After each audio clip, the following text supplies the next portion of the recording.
និយាយពីថាថ្ងៃនេះជាថ្ងៃខួបអាយុរ៉ាទី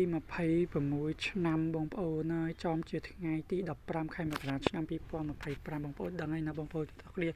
ស្រាប់តែរ៉ាទីអត់ទៀនមិនតាន់រួចរាល់មិនតាន់អីផងស្រាប់តែក្មេងៗបងប្អូនហើយត្រៀមសប្រៃ2កំប៉ុងត្រៀមចាំបាញ់រ៉ាទីពេលរ៉ាទីផ្លុំទៀនទោះបីជារ៉ាទីបួងសួងបងប្អូនអ្នកទាំងអស់គ្នានិយាយត្រង់រ៉ាទីនិយាយចង់ខុសចេញពីចិត្តមកបងប្អូនអ្នកទាំងអស់គ្នាថ្ងៃបួងសួងសូមឲ្យអាយុខ្លួនឯងនឹងអាយុវែងទៅណាមកណាយ៉ាងណាក៏ដោយសូមឲ្យគេចេះស្រឡាញ់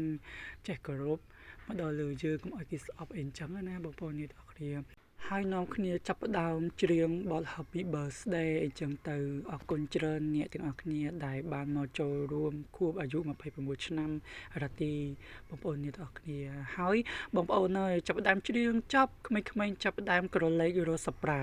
អាយ៉ាសប្រៃនេះសោះបងប្អូនហើយរ៉ាទីផ្លុំទៀនវឹបមិនមែនបាញ់ចំរ៉ាទីទេណាទៅចំបងប្រុសរ៉ាទីគាត់ជាអ្នកថតទៅបងប្អូនអ្នកទាំងអស់គ្នារ៉ាទីសោចអើយសោចយេដូចមិនដែលបាញ់សប្រៃអញ្ចឹងនិយាយទៅបងប្អូនអ្នកទាំងអស់គ្នាលើកទី1ណាបងប្អូនអ្នកទាំងអស់គ្នាមិនថាមានទាំងនំខេតទេទោះបីជាភីសា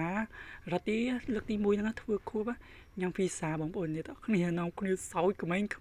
បាញ់សប្រៃបាញ់អត់ចំរ៉ាទីផងទៅចំអ្នកថតបងប្រុសរ៉ាទីវិញទៅចេះតែមានណាក្មេងៗឥឡូវចាប់ដើមកាត់នំហើយចែកក្មេងៗហ្